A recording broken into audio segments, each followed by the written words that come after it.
Hi, I'm Benoît Brière. I'm a lead floating wind engineer at Empire Engineering. Welcome to Flipchart Friday. Today, I'd like to take you on a trip to a parallel dimension, a place where offshore wind engineers can spend a lot of the time. I'm going to tell you a little bit about the spaceship to get there, and we'll discuss what it feels like to be there. So buckle your seatbelt and let's go to the frequency domain. In my words, real world is a time domain. So you can observe behavior, mechanism, or as far as we're concerned, a wave elevation time series or a stress history as a function of time over a given time period. When you get to the frequency domain, the same signal is represented as a function of frequency over a given frequency range by its amplitude and its phase.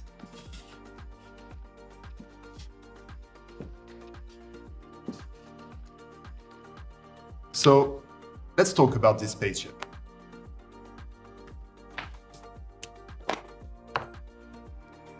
The spaceship is called the Fourier transform.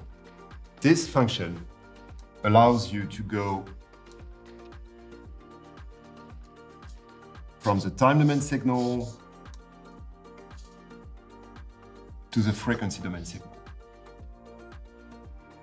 Essentially, let's assume that any signal can be represented as a sum of a large number of sine functions. So let's say that f of t is expressed as the sum of the amplitude times sine of omega the frequency plus phi the phase. The Fourier transform allows you to easily extract the series of amplitudes and phases. That's going to be the image of your function in the frequency domain. The easiest idea that you can have of the sum of a sine function is, well, the sine function. So let's say that's our signal here. From this, we can easily extract the amplitude and calculate the phase as this difference. The frequency domain picture is going to be very simply calculating the frequencies. So peak to peak is period, and frequency is going to be a function of the period. So we're going to have only one frequency and the amplitude A and the phase phi. Now, this is a very simple function, so we're not adding too much value here. But hang on a minute.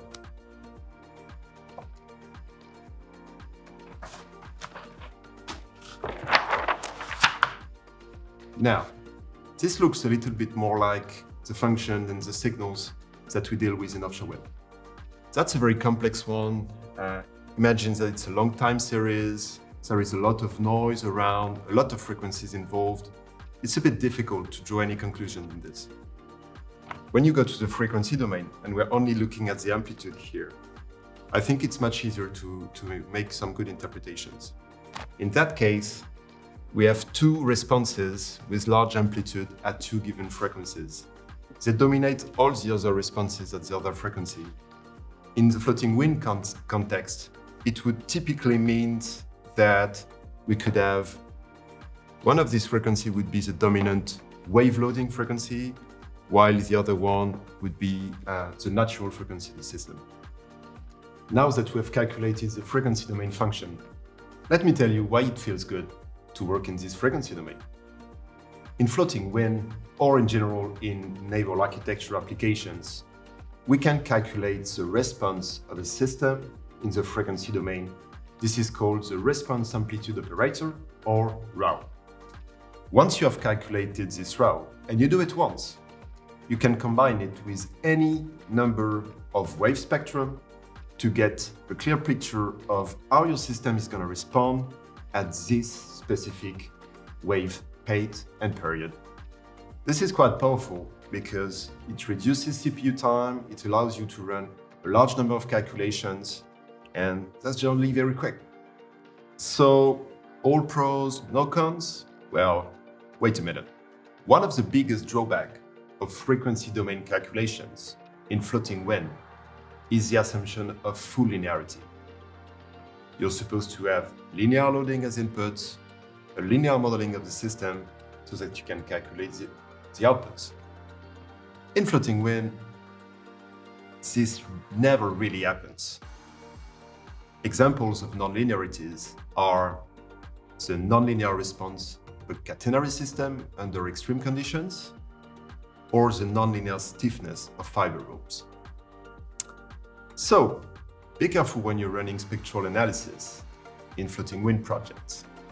Depending on the situation, this may or may not be applicable. However, while you are in the frequency domain, just enjoy it. Thank you very much, and until next time.